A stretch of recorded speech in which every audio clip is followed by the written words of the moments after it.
Je suis ravie d'accueillir cette leader qui fait partie de mon dernier livre, Julie Walbaum. Bonjour. Bonjour Cyrielle. Vous avez un parcours incroyable. Aujourd'hui, vous dirigez Maisons du Monde, une marque très ancrée, on connaît parfaitement sur tout le territoire en France. Tout d'abord, expliquez-nous votre parcours avant d'arriver à la tête de Maisons du Monde. Alors, un parcours assez classique, une école de commerce parisienne, et puis 10 ans dans le conseil en stratégie chez McKinsey, Paris-Londres, et puis ensuite start-up Internet pendant 2 ans, donc déjà le e-commerce. Et j'ai rejoint Maisons du Monde en 2014 pour accélérer tout ce qui était e-commerce, omnicanal. J'ai pris d'autres fonctions jusqu'à la direction générale en 2018. Alors 2014, c'était 1 an avant la COP 21. 2018, c'est quand même 3 ans après la COP 21. Aujourd'hui, quand on parle de Maisons du Monde, quel est son rôle aujourd'hui, on va dire, dans la transition, dans ces critères RSE, et puis surtout aussi la raison d'être de Maisons du Monde? Ça fait plus d'1 an que je vous titille. Elle est où, cette raison d'être de Maisons du Monde? Et vous avez raison, Cyrielle, c'est un travail très structurant chez nous. Donc, je vais en dire un mot dans un instant, mais ça part d'une conviction très forte que je porte et que l'ensemble maintenant de l'organisation porte, c'est que la croissance, puisque nous avons la chance d'être en forte croissance, doit pouvoir s'accompagner d'un chemin vers plus de durabilité. Donc, nous, notre enjeu, c'est vraiment de pouvoir combiner les deux. Et je dirais même qu'en tant qu'entreprise qui croit, nous avons une responsabilité véritablement de contribution sociétale positive.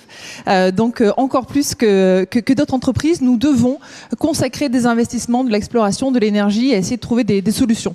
Donc pour nous, c'est à 2 niveaux, environnemental et social. Pour l'environnement, qui est plutôt peut-être le sujet de ce matin, on agit à 2 niveaux, la durabilité de l'offre et la gestion de la fin de vie de nos produits. Alors, donc, on parle d'économie circulaire, c'est ça, véritablement sur ça, c'est sur vos meubles, sur tous vos produits?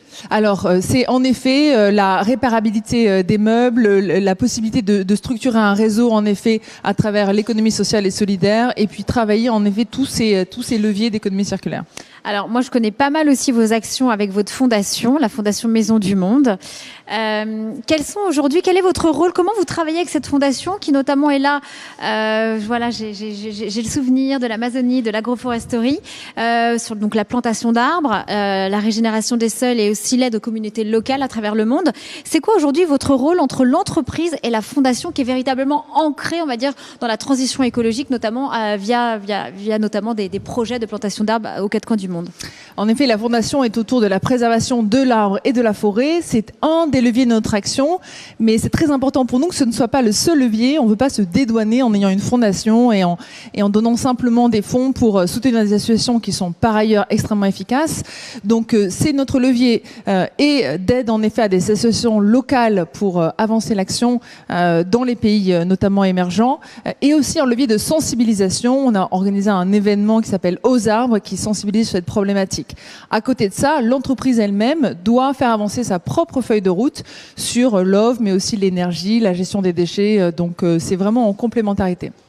J'ai le souvenir aussi qu'il y a aussi l'arrondi en caisse aussi qui permet de soutenir des projets. Expliquez-nous, parce que je trouvais ça formidable de pouvoir aller, je me souviens de cette association qui était en Amazonie, qui faisait de l'agroforesterie avec les Ticuna en Colombie, de dire que voilà, il avait récolté 60 000 euros de mémoire. Je ne sais pas si ma mémoire me fait défaut ou pas ce matin, mais c'est 60 000 euros parce que durant 3 mois, ce sont vos consommateurs qui ont permis l'arrondi en caisse, qui ont permis de soulever 60 000 euros et qui lui a permis voilà, de pérenniser ces projets sur le terrain. L'engagement est une valeur forte pour Maisons du Monde, mais aussi pour ses clients. Donc la fondation, chaque année, est financée par 2 moyens. Le premier, c'est Maisons du Monde, l'entreprise qui reverse une partie de son chiffre d'affaires. Et c'est aussi les clients, à travers, en effet, l'arrondi en caisse, où les consommateurs peuvent arrondir à l'euro supérieur leurs achats en magasin. Et ces fonds sont 100% dirigés vers des associations. Ça, je trouve ça hyper pertinent. Je sais que Monoprix le fait, vous le faites, mais voilà, toutes les entreprises ne le font pas forcément, enfin toutes celles qui ont du retail. Et est-ce que vous trouvez que c'est un moyen, un levier d'action fédérateur également à la fois pour vos consommateurs, mais également pour vos collaborateurs? Oui, en effet, il est très important d'être très concret dans les moyens d'action. Et donc, pour nous, le succès de ce programme, puisque nous faisons partie des entreprises les plus contributrices à l'arrondi en France, passe par la mobilisation, en particulier de nos hôtesses de caisse. Elles en font vraiment une source de fierté. Et ça appelle un point autour de la gouvernance. C'est vrai que l'engagement RSE doit être porté par tout le monde dans l'entreprise. Certes, le CEO, le COMEX, mais tout le monde. C'est pour ça qu'on a développé nos champions RSE, nos référents RSE en magasin, et puis nos hôtesses de caisse qui sont vraiment les premières avocates de l'arrondi. Et quel est le rôle de la gouvernance en particulier, voilà, quand une entreprise veut travailler, plancher au travail de sa raison d'être? L'alignement. Je pense que ça doit partir du haut et véritablement de convictions fortes, parce qu'il y a plein de raisons pour lesquelles ça ne peut pas marcher, ça va prendre du temps, c'est impossible, c'est coûteux. Et dans une entreprise comme la nôtre, qui est une entreprise cotée, où nous devons délivrer chaque trimestre des résultats, si possible positifs, il est très important de porter cette conviction que quoi qu'il arrive, quel que soit notre agenda de croissance économique, nous devons avancer aussi sur notre agenda sociétal et notamment environnemental. Donc de manière pour bien traduire ce que vous dites, est-ce que actuellement en interne, ça fait déjà des mois que vous travaillez à l'élaboration de cette raison d'être ou pas ? Oui, ça fait plus d'1 an que nous travaillons dessus. Et pourquoi tant de temps ? Et on en est où ? Et quand est-ce que vous viendrez l'annoncer dans mon émission, Julie ? Je le ferai avec grand plaisir, Cyrielle. Ça fait plus d'1 an qu'on y travaille parce qu'il est essentiel pour nous d'impliquer les collaborateurs. J'essaie de l'avoir dans mon émission. Non, mais je ne vous oublie pas et je vous remercie et je vous félicite pour votre livre qui, en effet, joue un rôle essentiel parce que la raison d'être, c'est un sujet qui est pas si facile. D'autant plus que s'il doit vraiment réussir dans la durée, il doit, en tout cas, selon moi, être approprié par l'ensemble des collaborateurs. Donc il y a eu une première étape où beaucoup de groupes de travail en interne mais aussi en externe avec nos parties prenantes ont été réalisés pour aboutir à cette raison d'être et qu'elle soit véritablement pertinente et aspirationnelle. Elle est là pour 10 ans, 20 ans, 30 ans. Et deuxièmement, sans quoi cette raison d'être serait une coquille vide, il me semble essentiel d'accompagner cette définition juste après avec la définition des éléments de preuve.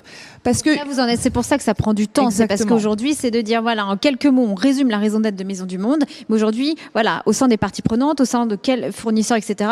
C'est pour ça que ça met du temps. Oui, une raison d'être, en fait, on peut assez vite voir l'implication pour les équipes marketing, peut-être aussi pour les équipes offres.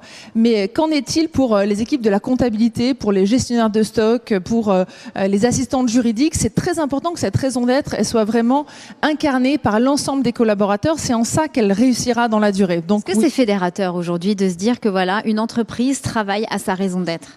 C'est extrêmement fédérateur et c'est pour moi une grande source d'optimisme, et notamment cette année, puisque l'on voit que au-delà des clients qui ont maintenant une vraie demande autour de ces marques qui s'incarnent autour d'une mission, il y a en effet une croissance très significative des prises de conscience dans les marchés financiers, et je crois que toute l'initiative décrite par Anthony autour des indices est très positive à cet égard, mais aussi au niveau des collaborateurs. Aujourd'hui, un critère de recrutement essentiel dans la tête de ceux qui postulent, c'est vraiment est-ce que la mission est en ligne avec mes valeurs ? Est-ce qu'elle me semble répondre à une mission qui me semble positive pour la société ?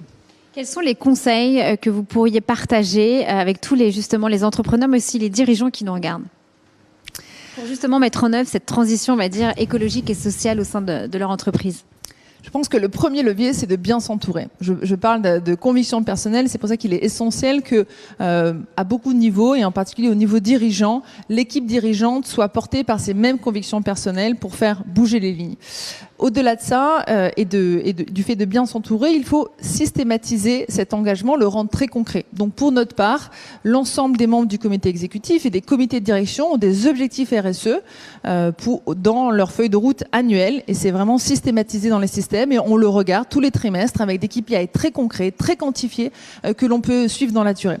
Et puis le dernier mot peut-être, c'est en effet sensibiliser de façon très large, donc donner du sens en entreprise. Je passe beaucoup de temps en entreprise pour expliquer le sens de notre action, et aussi en externe, parce que cela ne bougera que si l'écosystème bouge. Dans notre cas, c'est notamment les marchés financiers, et l'entreprise cotée a aussi cet avantage de pouvoir s'exprimer sur ce sujet auprès de nos partenaires pour qu'ensemble on bouge. Et une dernière question, est-ce que, parce que je sais qu'on va en parler cet après-midi, B Corp, est-ce que c'est un label qui vous tient à cœur ? Est-ce que vous êtes en cours de certification, ou vous êtes plutôt d'abord, on respecte la loi PAC, donc la loi française, et après peut-être qu'après on irait vers cette certification internationale ? Ça fait partie des sujets qu'on explore. On s'est vraiment mis dans une trajectoire de définir notre raison d'être, y associer des éléments de preuve, concrétiser des feuilles de route. Et puis, les étapes d'après pourront être en effet une meilleure communication, parce que c'est vrai que souvent les clients et les collaborateurs ne sont pas au courant de l'ensemble de notre action. La certification, tout comme l'indice tout à l'heure, c'est une façon d'avoir cet élément de preuve par un tiers de confiance. Donc, on regarde ce sujet. Peut-être à bientôt pour en parler. En tout cas, merci beaucoup pour ce regard très inspirationnel. Une femme, voilà, à la tête d'une entreprise cotée. Ça fait du bien aussi, il faut le dire. Merci beaucoup, Julie Walbaum, et à bientôt. Et belle lecture. Merci, Cyrielle, avec plaisir. Au revoir.